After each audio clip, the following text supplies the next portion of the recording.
Okay. We are now moving from biography will come back, but I want to discuss with you not necessarily game theory, but really broader questions that I'm curious about, and I'm sure people who are going to watch this video are curious about. And I would start with religion and evolution. Evolution is always thought, and I never understood why, but this is the case not only among Jews but also among very religious Christians, that it come against religion, right? It's God creation and not some sort of a mechanism. And I know you are a big fan of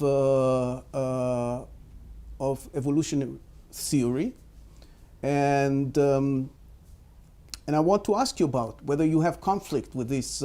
Let's ask a more broader question: whether you have conflict with the way religion and the Bible portray creation in the broad sense, and the way scientists do it these days.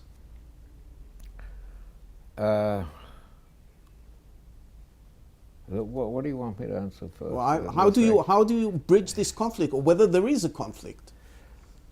Well, I don't. I don't think there is a conflict, and let me say why. I mean, on the face of it, there does appear to be a conflict. Yeah. So I have to say why. First of all, I have to say that I don't know about the Christian religion or the Muslim religion, but the Jewish religion is mostly a matter of doing things, is not thinking things. All right? It's doing them. It's mostly a matter of doing them. Belief is something very crucial. Yeah, belief is in crucial, God. yes, but okay, right, I will come to that, yeah. Absolutely, okay? I will come to that. And but first let me say that the action part, fulfilling the commandments, is the central part of the religion. It's keeping the Sabbath, it's eating kosher, it's refraining from illicit sex, it's very, very many things. It's studying the Torah is the main thing. Mm-hmm. Study. Mm-hmm. Study the Torah, study the Talmud. It's not refraining from the evil tongue, lashon hara. Mm-hmm. It's all kinds of things like that. Yeah. So it's keeping the commandments is very important, and especially the commandments between man and man. You know, let me tell you a story, okay?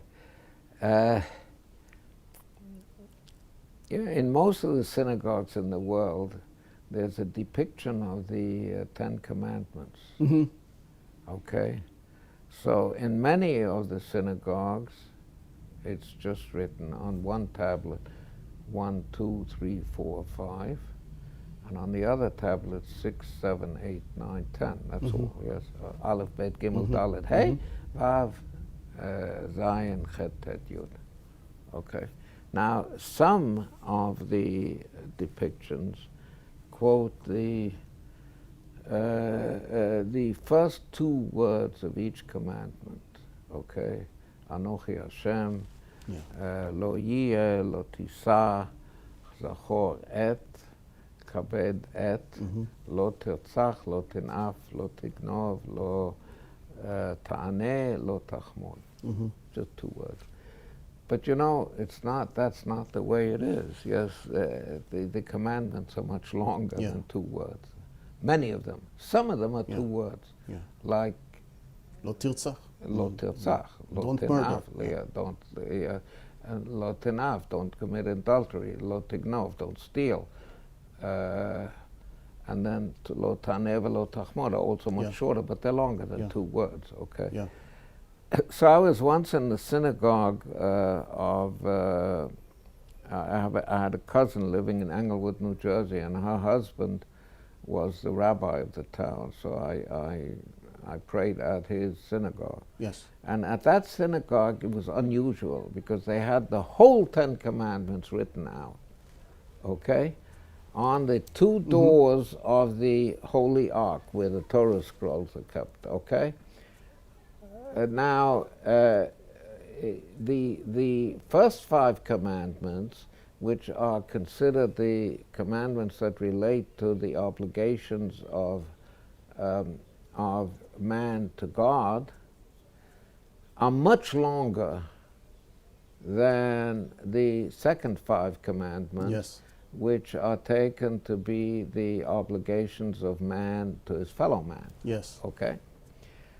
So what they did over there in Englewood, New Jersey, was that the first 5 commandments spilled over onto the second tablet, but we have sources for that the first 5 commandments were on one tablet and the second 5 commandments were on the other tablet, okay? Yes. So usually this is taken that the first 5 commandments are longer, than that the obligations of man to God are more important than the obligations of man to man, yes? Because they're longer, right? But I said, I was praying and I was looking at this ark and I was saying, how was it originally? Yes. How was it? So, and then I figured it out. The first ark, with the first 5 commandments about the relations of man to God, were in small print. I see. Okay. The second 5 commandments were in large print. Yeah, they shouted out, don't murder, don't commit adultery. Therefore, they are more important. Yeah, and they are more important. Yes. It's like a Hertz contract, yes? Yes. Where on one side of the page in big letters is the time you take out the car, Yeah. and the mileage, yes? Yeah. And your particulars and so on. And on the second page, in small print, all kinds of conditions. Nobody ever pays any attention to that. Yeah. Yeah. So those are the more important ones. Important But things, that's yes, a side yes. point. Okay. So it doesn't really relate to your question. Let me get back to your question. I just wanted to push this in. Okay. Yeah. Now, so the most important thing is doing. Yes. Judaism is maybe it's not even a religion of doing, yes? It's not a religion at all. It's a practice. It's an ethnicity, or I don't know what you would call it, okay? All right. So that's the most important thing. Do, yeah? Yes. But but belief is an important part of it. Yes, it's not the most important part. The most important part is doing, but it's an unimportant part. It's a cornerstone. Yes. It's not a basis of the. It's not the foundation of the house, but it's a cornerstone. It's important. But now, when you talk about belief, you have to realize that I think that belief is the way we understand the world. There is a physical world out there, but it's the matter of belief is the world 5,000 years old or 5 billion years, yes. That is a matter of our understanding of the world. It's within us. Truth, Yes. or let's not truth, a description of the world is exactly that. It's a description. The description is in our minds. And we can It's have more than not one out description? there, and there can be More than one one description. description. Exactly. Just like you can have a Picasso Alternative painting, facts, I would a Picasso painting, a Van Gogh painting, a Rembrandt painting, an El Greco painting. They paint the same scene, shall we say, okay? But they look completely different. They look completely different. Yeah. But okay, but that's So an that- interesting that- perspective, because I yes. wouldn't expect Yes. game The- theorists but to. let me just make another, since you asked. I mean, it's a Yes. central question. Yes. Okay. Yes. Yes. Okay. The Earth is round, right? Right? Yes. Yes. Absolutely. Okay. There are people that claim, there's still conferences by people that claim that it's flat, but You but believe- I believe it's round. I believe it too. Okay, I Okay. believe it too. But what does that mean? What does it mean that the Earth is round? Okay? What I claim is that the Earth is round, whereas I believe it with all my heart, it's in my head. It's your head. Yes. It's in yes. my head. It's not out there. Yes. Yes. It's not out there. And let me try to That's the convince way you we of that. perceive it. But Let me try to convince you of that. What does it mean that the Earth is round? What it means is that there is a point within the Earth such that the distance between that point in the Earth to any point on the surface of the Earth is equal to the distance between that point in the Earth to any other point on the surface Yes. of the Earth. Oh, approximately Yes. equal, not exactly, okay, but fine. Yeah. Now, that's a mouthful already. Oh, that's, yes, okay. And it's not finished there. It's not finished there. What does distance mean? Okay, what is distance? Well, basically distance is you take a ruler and you measure the distance from this point to that point, and then the number that you see on the ruler. But you can't do that with the distance from here. Yes. You have to use all kinds of fancy theories to reach that conclusion, yes? Or else you can say the world is like an orange, yes, or an apple, or a tennis ball, to be more precise. The world is like a tennis ball, you could say. But like, what is that like thing? It's in our head, yes? These are very complex ideas. Just the Earth being round, it doesn't sound like a complex idea. But if you try to spell it out, it's a complex idea, and it's in our head. It's not out there. The idea of, I mean, the Earth is out there, yes? Yeah.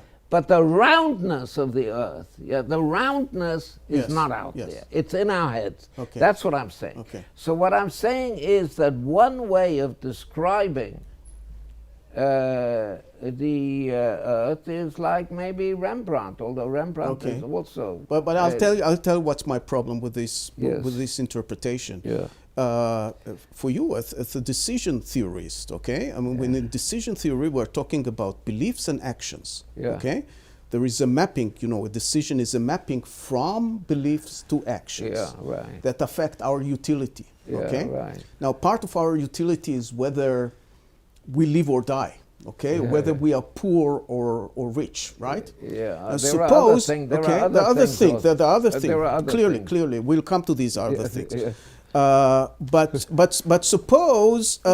suppose I want to maximize my utility. Okay, so which set of beliefs should I take? The scientists? If I want to travel to the U.S. and I believe that the world is flat, Yes. I probably won't get there. Yeah, Right? Yeah, but that also is a belief. That also is a description. The world is flat. What I'm saying is that the world is round is a very complicated idea. It's a very and you talk about energy. You talk about after all, when you talk about conflicting, so to speak, religion and you're not talking about taking an airplane to America. I also take airplane, not now, yes.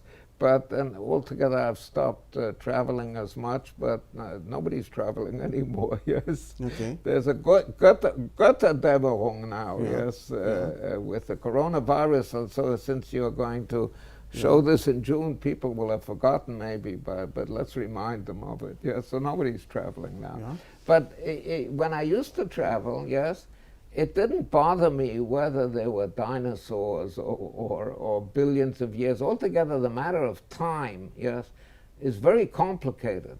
The matter of time is a complicated idea. I appreciate yes? that, but my time is and I can go to America without considering dinosaurs or whatever. Yes, and it's another way of looking at it.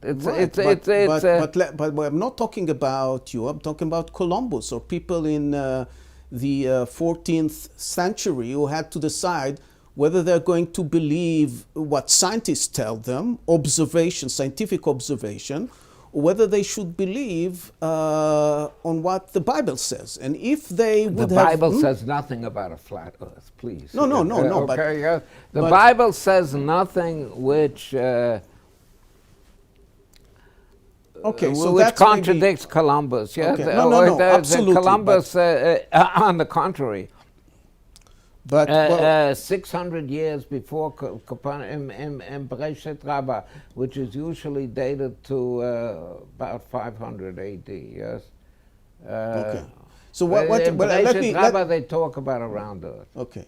Okay. So what you're saying is that the Bible is actually the Greeks know this already. The Greeks know yes. The Bible or the religious, the belief that are in the religion and the Bibles are orthogonal to whatever practical decisions we are making? Is that a correct statement? I mean, if they are, I'm asking myself whether there are decisions that would look differently. On one hand, if we believed what the Bible said, or in the other way, if we believe in science, right? Maybe there are decisions. I don't see a conflict. Okay. I don't see a practical conflict now. No. Obviously, there is not a practical conflict because you're living with it for 90 years and you haven't encountered. I don't see a practical conflict. But let me suggest to some extent I was surprised.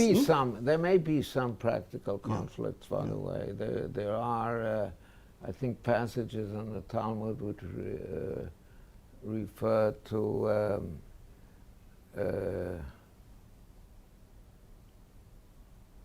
A spontaneous generation of lice or something like that. Yes, there may be. But even that, you have to get rid of lice, yes, one way or another, yes. But let me tell you something about my encounter between the conflict between religion and evolution, and this is when I was asked to give a talk to Israeli teachers from all sectors about my book, Feeling Smart, that you read. And as part of my talk, I mentioned evolution, okay?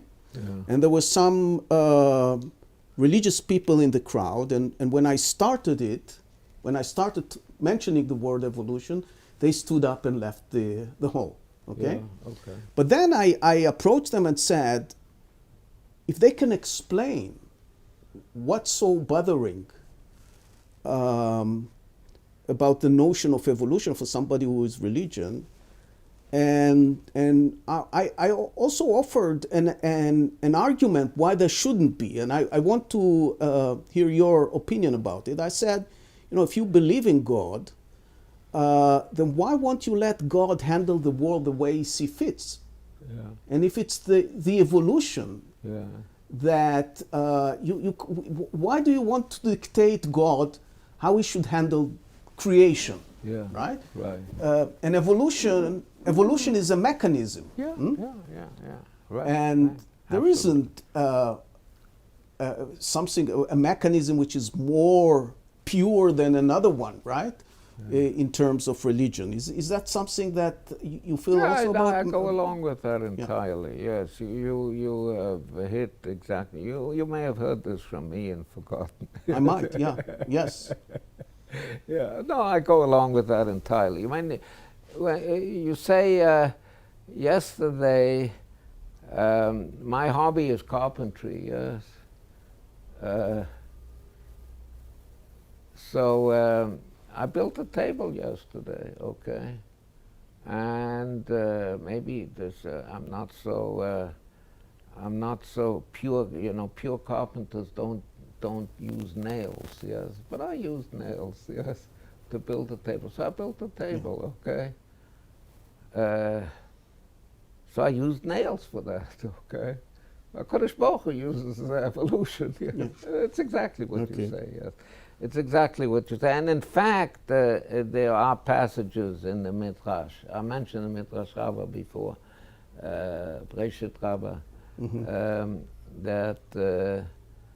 that talk about evolution. Yeah, they use that word, not evolutia, but mitpatachat v'olechet or mashu kazeh. Developing, yes. Developing. So I don't see a problem with that. Okay. I think the problem is more with the problem is more with description and the genealogy of time. Yes, that it appears from the Bible that the world was created 5,720 years. 780 years ago. 5,780 years ago. But that, you know, I think that's. Yeah. Okay. It's just a different way of describing things.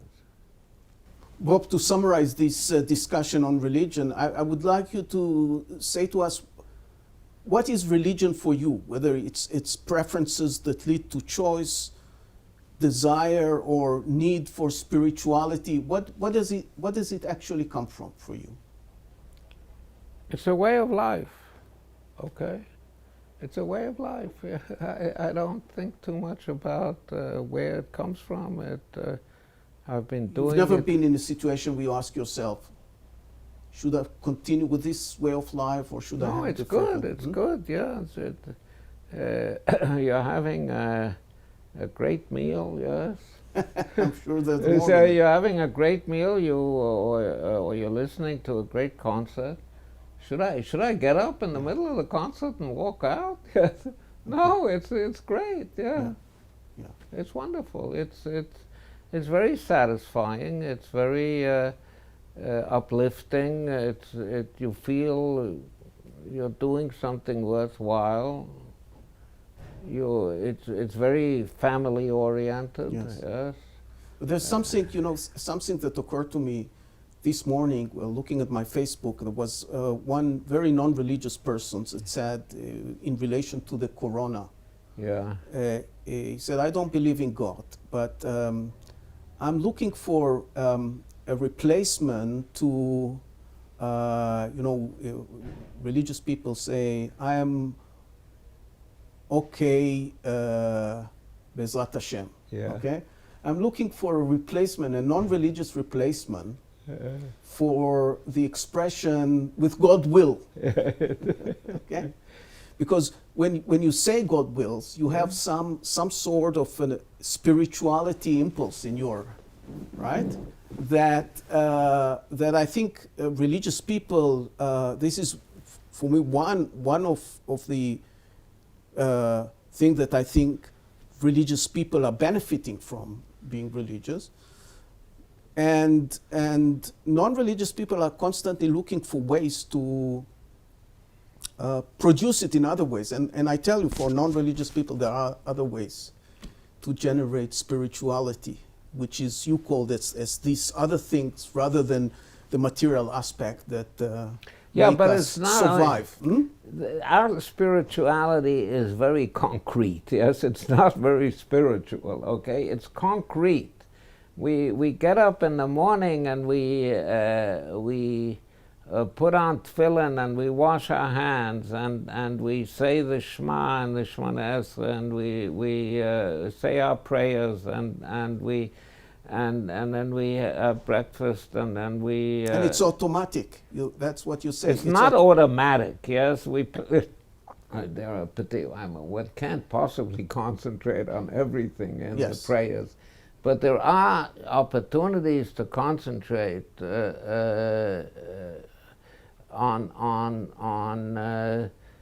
on certain parts. For example, let me just give you an example. Okay, there's a prayer in the 18 benedictions, which are really 19, but they're called 18 benedictions. Okay, where we ask God, "Rafa'enu Hashem v'nerafei," okay, and which means heal us. Heal us, God, and we will be healed, okay? That's what it means. Now, in this prayer, there is a place to insert specific people that are ill and that you're thinking of, Yes. okay? So I insert them. I insert two people. One of them is maybe I shouldn't mention it, but certain specific people. Yes. I don't want to okay. quote, yes. Yes. And you think about these people, Yes. okay? You think about these people, and there are also there's one of the 19 benedictions is that we thank God, okay? And there's a list of things that we thank Him for, and in that we think of specific instances, yes, yes, the miracles that.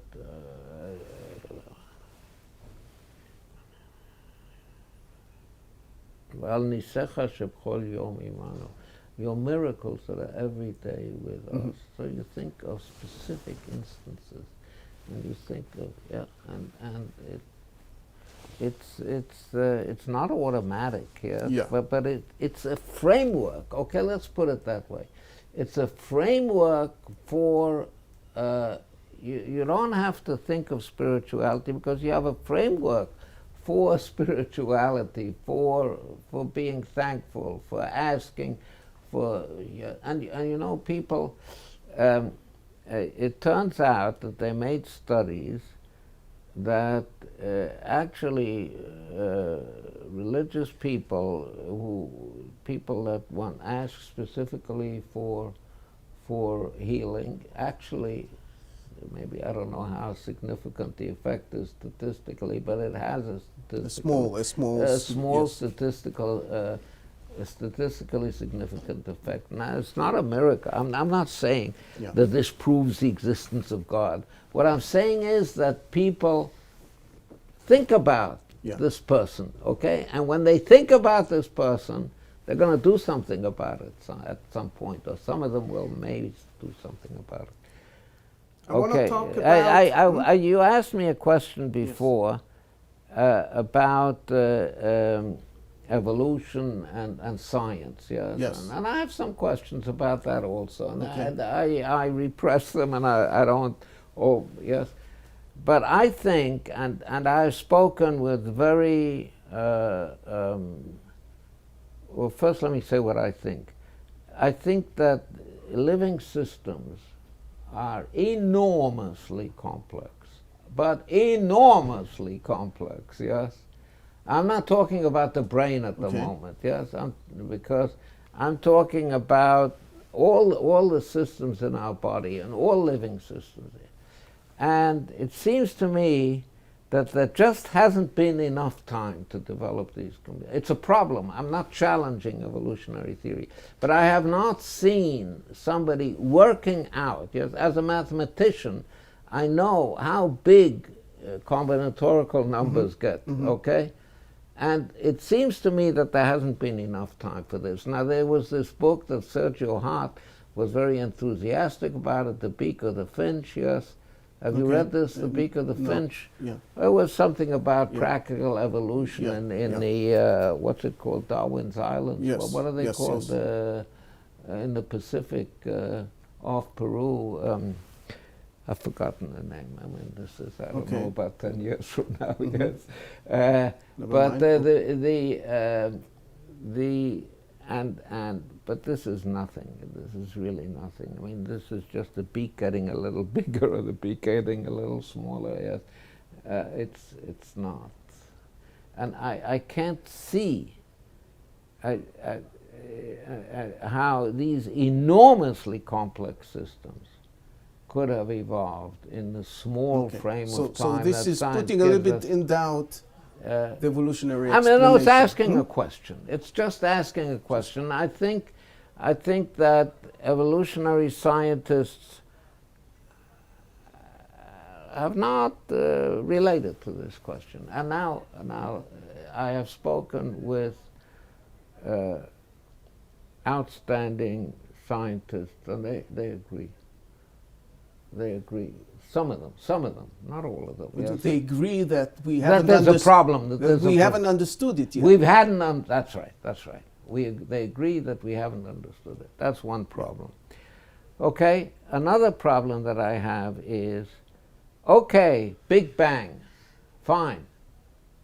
But what brought this about? Why do we have a universe? What does science say about that? What brought about the universe? Why couldn't we have left it, the way it is? Nothing. Okay. Well, what's the universe about? Yes, and I don't think anybody has even remotely tried to relate. Well, to scientists that. would say you that this is out of the premise of science. Right? Fine, out of the premise of science. Okay, fine. Okay, so that's fine. All right, it's a fine. question for philosophers. No, it's not a question for philosophers. Religion. I've never Religion, understood no doubt, philosophy. no doubt. No, religion doesn't answer the question either. It doesn't answer doesn't the it? question. No, Doesn't no, it? no. Because no, there is no, God. the Because that's God. God's Okay, will. where does God come from? Yeah. So you say Big Bang, and I say God. Yes. but I don't have an answer to the question. I thought you either. wanted to raise this no, issue in order to say. No. I'm not fighting. Okay. Okay, I don't have an answer either. Okay. Okay, God, fine. God made the universe. Good. Okay, he made the Big Bang. Then, so he has an answer. But why made God? Yes. Okay. Fine. Okay. I want to move to something more practical, which is decision making. Yeah. Okay. You've not only worked in game theory, you also have important papers in decision theory, under uncertainty, and I want to talk with you about it. Some of the stories that I heard from you in these very many years is that at least in some circumstances, which it took you a lot of time to reach decisions, right? Yeah. We call it in Wahl macht Qual in German, right? What? Wahl macht Qual. Wahl macht Qual, yes. Okay, yeah. Wahl macht Qual. Deciding makes suffering, right? Yes. Okay, yeah, no, I don't know whether I suffered, but I think I know the story you're referring to. Yeah. Okay, so I said before that before coming to, toward the end of my postdoc in Princeton, I started looking around for something to do after the postdoc, and one of the places I applied to was the Rand Corporation. I was turned down by them, thank God, and there were 4 or 5 other places. One of them was Bell Telephone Laboratories in Murray Hill, New Jersey, and one was the Hebrew University. Mm-hmm. Okay, now. Now, I was a Zionist, yes, and my wife was an Israeli girl. May I be allowed? Nowadays, you're not allowed to say girl, so she was an Israeli woman. Okay. And you were a boy, and she was a girl. That's okay. Right. That's right. Yes. Yeah, and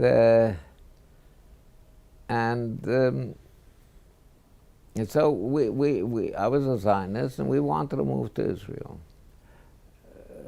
So I said, okay, but moving to Israel, we didn't have a penny on our bank account, and we had no money. And to move to Israel, we wanted to. There were certain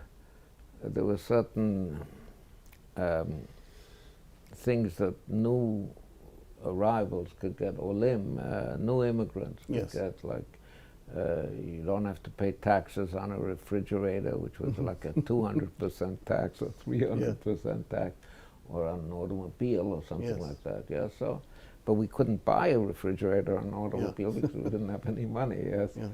Yeah. So we said, let's work here for a few years in America and make some money, yes. And we had an offer from the Hebrew University, from these other places, and from some universities. But Bell Labs, which was an attractive place, it was a good working place, scientifically, professionally, yes, but it also offered much more money than the Hebrew University, much more. And so we decided to go to Bell Labs, make some money, and a few years later, 3 or 4 years later, 5 years later, make Aliyah, immigrate to Israel. So I went down to Bell Labs and I signed the papers, and they gave me $1 in order that all my inventions belong to Bell Labs. Yes, you have to have a consideration for that, and I signed the papers and so on. Okay, and I came home in the evening and I said to Esther, my wife, Esther, we made a mistake. Okay. Now, I had been agonizing on this, not for a terribly long time, but for 3 weeks we had been thinking what to do. And we came down on Bell Labs after 3 weeks of thinking about it. And that evening after doing it, yes, I said, no, we made a mistake. What's the mistake? The mistake is that we had been shortly married, maybe a year before or something like that. We'd been married. The children are going to come, please God. Okay, there's your please God. And the children are going to come, and then they're going to have to go to the kindergarten, and they'll have to go to school, and they'll have more things, and we'll get used to the life here. And we're not going to make Aliyah. We're not going to immigrate.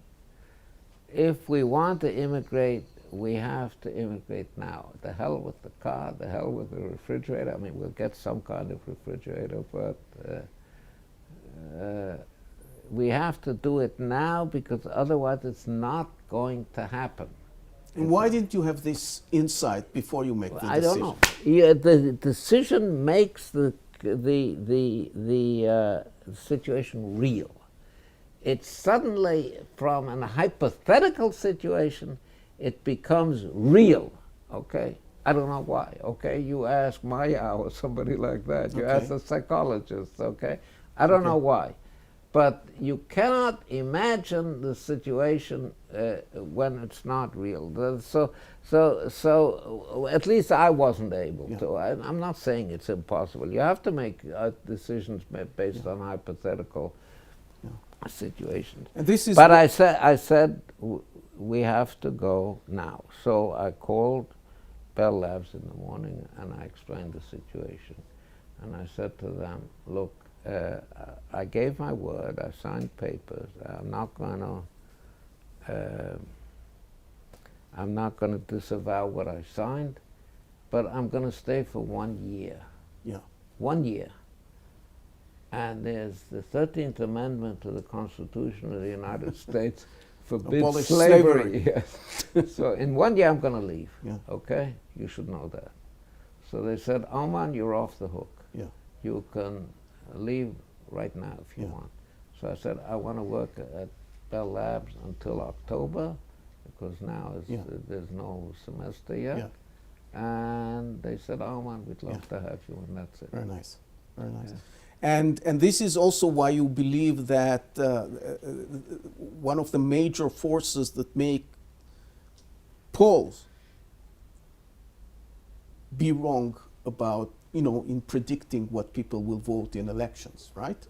I mean, because they could be one of the reasons. They would behave differently, behind the curtain Yeah, maybe. compare with one I week? don't think that's one of the major reasons, but it could be a contributing reason. I think the major reason why I think polls go wrong is because generally polls are tilted leftwards, Yeah. okay? In the whole world, okay? Yeah. Why are they, the New York Times, the New York Times, 1 week, not with the, yeah, it was 1 week before the election of Trump and yes. Clinton, yeah. Yeah, they predicted They're Clinton 15 to 1, 15 to 1 for Clinton, or 15 to 1 for Clinton, all right? Now, a reason for this, it couldn't be that skewed, yes, but apparently... I was actually betting, not formally betting, but I put a post on my Facebook so that people could read the date and predicted that Trump will win. Yeah. And the reason, the mistake I attributed to the polls is that this was a period when the sexual harassment accusation was on the headlines Trump, yeah. on Trump, and I was just asking myself, imagine a female pollster picking up the phone and asking a potential female voter, what would you vote? That's it, that's it. Chances that she would say Trump after this accusation would be much smaller. That's it. That's the major reason. The major reason is that the person, it's not a big effect, but it's enough to make the difference. The major reason is, what's it called? Social pressure, yes? Yeah. You want to be right. You want to, even if you, it's subconscious, okay? You don't want to give the wrong answer, yes? And it is considered nice and good and proper and comme il faut, okay? Yeah. Comme il faut to vote, to be left, Yes. not to be right. Okay. It's comme il faut. Well, for this particular, The the way it depends on how you interpret the pollster, the one who asks you the question. If you associate him. No, even if it's totally if it would be a machine, maybe not. But if it's a person asking the question, yes, then you feel you don't want to look stupid, dull, right wing, yes. Even among your circles of, even among your people in your circles? No. That's why I'm explaining the small difference. That's why I'm explaining the small difference. And enough of a difference. I was at a meeting of officers of the IDF.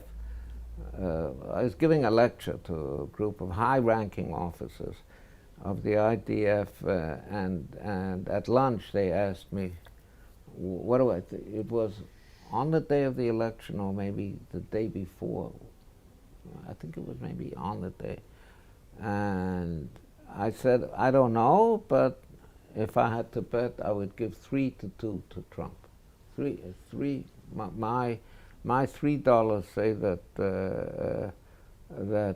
Trump will win, and if Clinton wins, you give me $2. We're on this right side of this. I wasn't sure. But given this bias, let's call it, phenomenon that you describe, and also there is another very well-known social desirability. Social desirability. That is the it's the bias. It's on the list of biases that you look up, or heuristic. Social desirability. Yes, social desirability. But I'm now into the same problem of not being able to make the right decision until you actually forced to make the decision. Plus the fact that very often, maybe not you, but people I know about myself, postpone decisions, right? Given that we have these two things, what would be a good way? I'm trying to think about, when you describe to us at the beginning of the interview about your two choices, whether to study math or to go to yeshiva and study religious studies, you mentioned that you did both for a certain period of time. Yeah. This is because probably you didn't want to lose one of the opportunities, right? Yeah, you yeah, want to maintain these opportunities, Yeah, right? right. So one of the problems in making a decision is that you have to give up one thing. Yeah, you have to give it up. Yeah, right. And it's a feeling of loss, okay? I like to study the Talmud, but certainly if I had continued, I would be much more knowledgeable, yes, in religious. In religious. Yeah, absolutely. Yes. Definitely. Okay, and then the question is, what should people do? Is practically, in order to avoid it, or in order to be able to make the decision not to fall into this trap? It's not a trap. It's you have to give it up. You have to think about it. You have to make a decision. You were falling into a trap. You made a decision that you had to spend effort and resources and convincing in order to correct it. I think that I thought at the time that one could do it, that one could combine both. I thought that at the time. If I had actually gone to Yeshiva University, then it would have been possible. Like Benji Weiss went to Yeshiva University and Hillel Furstenberg, okay? And they went to Yeshiva University, and there in one place you have both, and you could have. I tell you what I do to avoid not only the problem of I also suffer from taking long to make decisions, but also from the fact that I might feel differently about them after making them. Is that I put stones, how do you call it, track stones, to move forward with a decision. So for instance, make commitments. So suppose I want to decide between A and B with this job or the other job. One thing that might help is that you do something that already commit you to a certain degree to one of the choices, that allows you to sort of experience it more realistically, right? Not more virtually. That's a good idea. So for instance, you tell a friend, listen, I decided for A. Okay, I decided for A, and then he would start talking to you about the consequences of your decision. That already brings you virtually to making the decision, and maybe gain insight that you couldn't if you thought about it only theoretically, right? Sounds like a good idea. Yeah, sounds like a good idea. Now I want to discuss with you a very important topic, which is a major interest both for you and me. And this is the relationship between individual and collective. Okay? This is actually something that will play a major role in my next General Reader's book, and it's a very important topic for me to discuss with you. And I tell you what surprised me. You gave a talk about it. It was a stunning talk.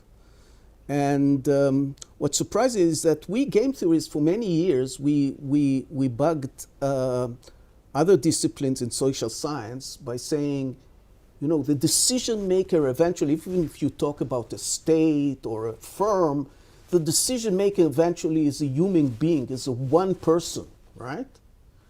And we have to focus on the interest and the incentives of a single individual, not on a group, right? And the sociologists would always say, no, it's more complex. Okay? It's more complex. It's actually the society that decides, not the individual. And here comes one of the greatest game theorists and tell us, to some extent, they were right. It's the collectiveness that matters. It's the group. Collectives. It's the collectives. Yeah. It's the group, That's not right. the individual. So Not we the individual. we should start. We should start writing models in game theory where the decision maker is a group, Absolutely. I mean, we shouldn't start. We should continue. We've been doing this a No, long time. most of our No. You read the applications of game theory. Who are the players?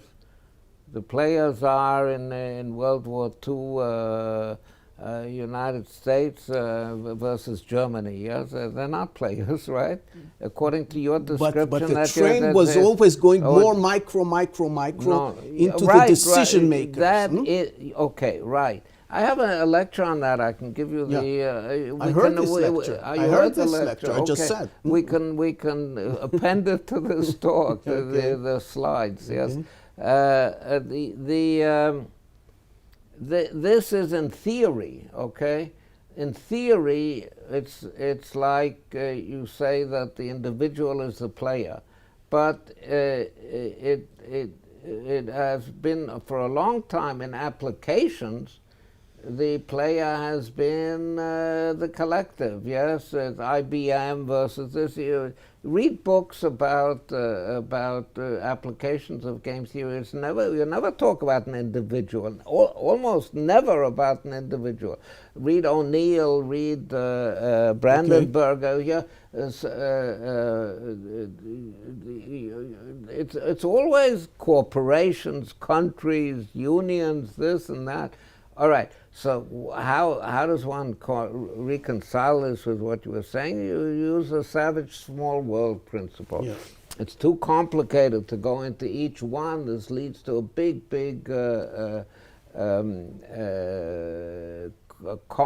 complexity, which is impossible. You can't talk about a 1,000,000-person strategic game, although you can.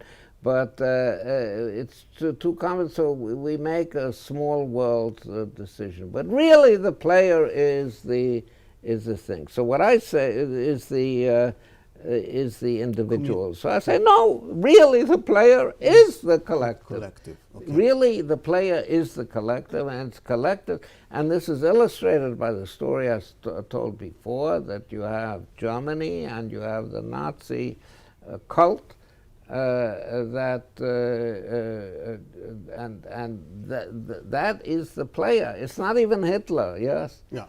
Hitler could be the decision-making element of, but the collective is Germany. Hitler could not have existed without Germany behind him. Right? He could not have existed. And we could actually suggest to go even deeper, even more micro than the individual itself, down into the specific cells that combine, right? Yes, but that's going in the wrong direction. Yeah, the right direction. No, but I want to understand the.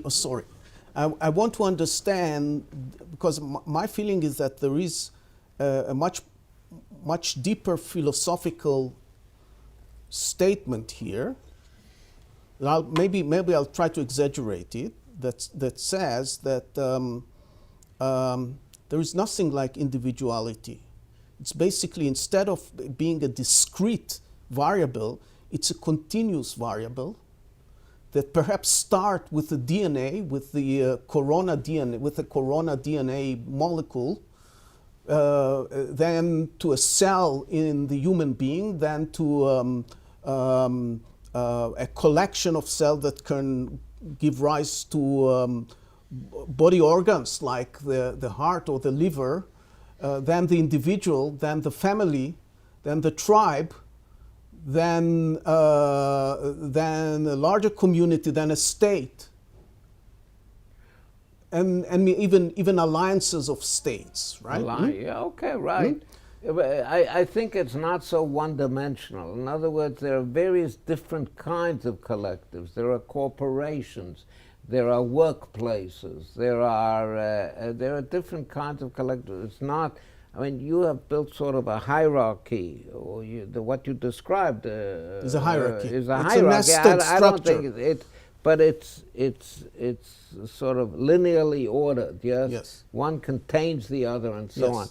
So I say it's not linearly ordered. The collective. Let's look at even world society.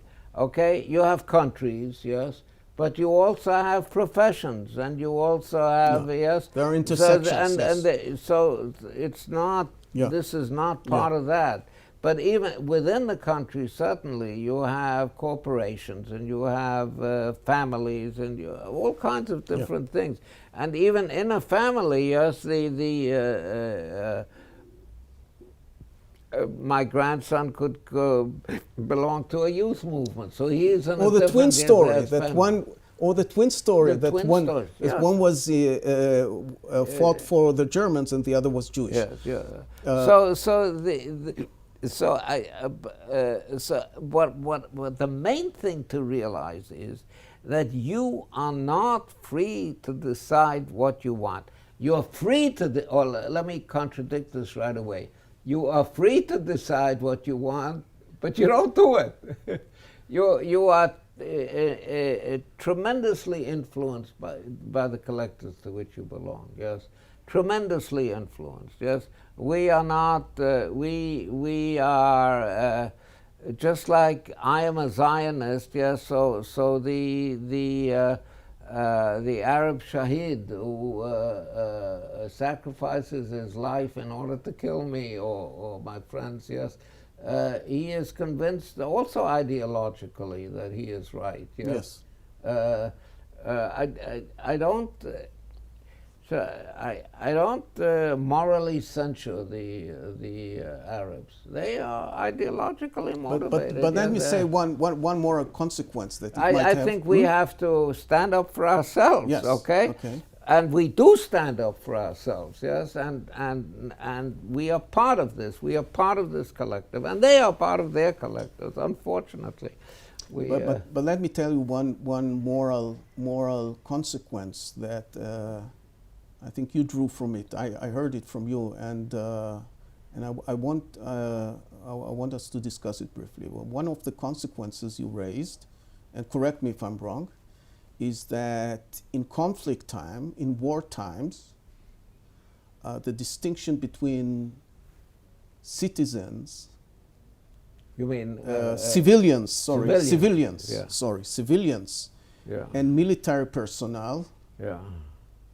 Is wrong. It's to some extent misplaced. Yes, I agree. Yes, I mean you're quoting me, so I agree with myself. Yes. But what does it actually mean? It actually means that the Nazis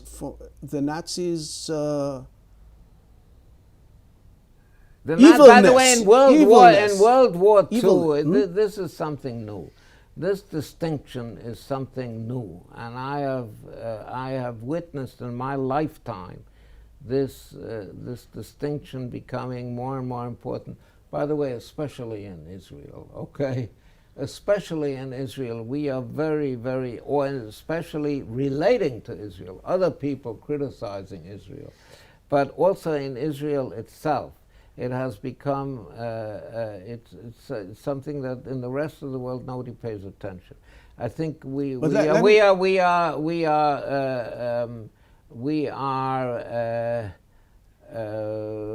not that far away from the 90s with the Balkan Wars, NATO against the Balkan countries, yes. And NATO bombed without compunction at all, yes. It did a lot of bombing of civilian centers and so on. Maybe. Maybe. Yes. And it's so this is something that only Jews have to be religious in respecting civilians. Others don't have to be, and the Syrians don't have to be, and nobody has to be. Nobody pays any attention to that. Yeah. That's a side point. That's a side point. Yes, but I say right. Yes, in World War II, for example, the Allies bombed Germany, and Germany bombed the Allies without compunction. There was no compunction there, and I think if we're going to adopt this point of view, that the player is the collective and not the individual, okay, and it makes sense. Makes sense. So it would eventually bring you to the conclusion that the evil, the evil aspect in Nazism was, you know, you put on the same grade the execution of Jewish children in concentration camp and front battles. No. The Jews were not this. Look, it's like a person murdering another person. Think of it that way. In other words, collapse it down. What is wrong with? It's called genocide. That's what it's called. Yes, it's genocide. It's called genocide. Genocide exactly. Means killing, totally killing a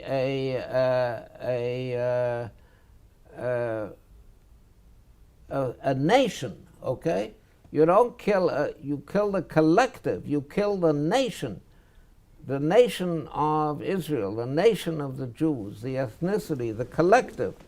You kill that collective. It's just like a person getting up and murdering another person. But what I'm saying is not a battle in the front. It's like if you want to talk about a war, yes, then think about a boxing match, okay? Okay. Think about a boxing match. So one person boxes another person, so maybe he hits him in the face, or blood starts streaming down. Okay, so that is a battle, a front battle. Okay, but there's a difference between a boxing match, yes, and a gladiatorial match where you kill the other person. Yes, if you think of the whole German people as one person, and you think of the Jewish people as one person, then the Germans had a boxing match with the British, yes, but they actually killed the Jews. Okay, so the issue is that not that they killed so many millions of innocent children, but they were trying to exterminate the nation. That's for you. Right. That's right. And then this business of innocent children, I don't like that phrase. I don't like the phrase of innocent children, because the children are not innocent. Yes, I don't know. My son was killed in a war against the Arabs. Okay. It was killed in a war against okay? In Lebanon, in 82. I can't think of him as guilty. What was he guilty of? So when you say children are innocent, you're implying that the soldiers are not innocent. They're guilty. What are they guilty? They're not morally guilty. In the sense that they had no choice. They had no choice. They had no choice. Who has no choice? The children. The children. So why? Of course, but you were thinking of the children. You are. If you're going to write a book about this, then I want you to get it straight. Okay, yes? try. Okay. You have to think of the whole collective as one individual, and that collective can also include the women and the children and everybody, because those children are going to grow up. Yeah, those children are, and I'm not against their growing up, but they're going to grow up to hate you, okay? They're going to grow up to kill you. They're going to grow up to join this collective. It's part of the whole collective. It's part of the collective. Now, I really think that war is a terrible thing. I really think that it's a terrible thing, but I think this distinction between innocent civilians, yes, and guilty soldiers is artificial. It's maybe because I grew up in World War II, where people were killing each other all the time, but that's it. That's what I feel. Okay. It's now. Okay, let's continue with this line of, my nested story. Yeah. Eventually,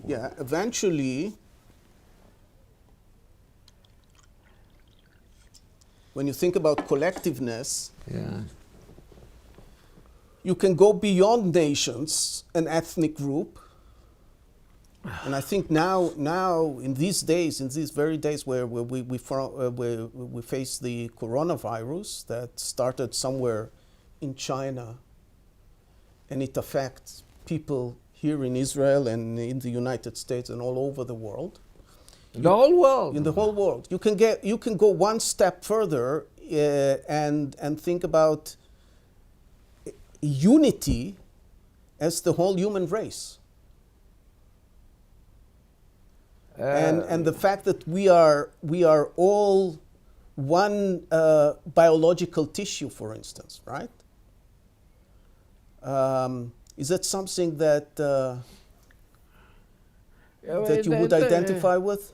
I think I could identify. The coronavirus is a good example of this. The whole world fighting the coronavirus. It's a good idea, and it has appeared in the past, yes, in the League of Nations and the United Nations. And to some extent, the United Nations do some good work, but I think most of it has been a failure. So, you know, maybe a common enemy like the coronavirus will help in order to form form bonds between all human beings, which is very much to be. But I don't see it happening yet, and I think the coronavirus is a very, very dangerous thing. And what is not my custom is that yesterday I did look at the news, and I usually never do that. I think it's the first time that I've done that in years. Okay, Batya said, "Come and look." Batya is my wife. Come and look, and I saw that Merkel, the Chancellor of Germany, said that she expects about 2/3 of the population of the be and affected. I think that it seems to me that's a wild exaggeration, but maybe, who knows? Anyway, we're facing a common enemy, and maybe that will make bonds, but they won't last. They won't last. They won't last. Probably you're probably right. They won't last. Probably you're right. They won't yes. last. And I think the UN has been an utter disaster. It won't last because it lacks these outside that's right. outside force, enemy, the common enemy. Yes. Yeah. Bob, we're about to close, but I want to ask you if you have any other issue that I just wanted to add. Yes. I wanted to add to the story about the knots. About the knots. Yes. Yes. I wanted to add to that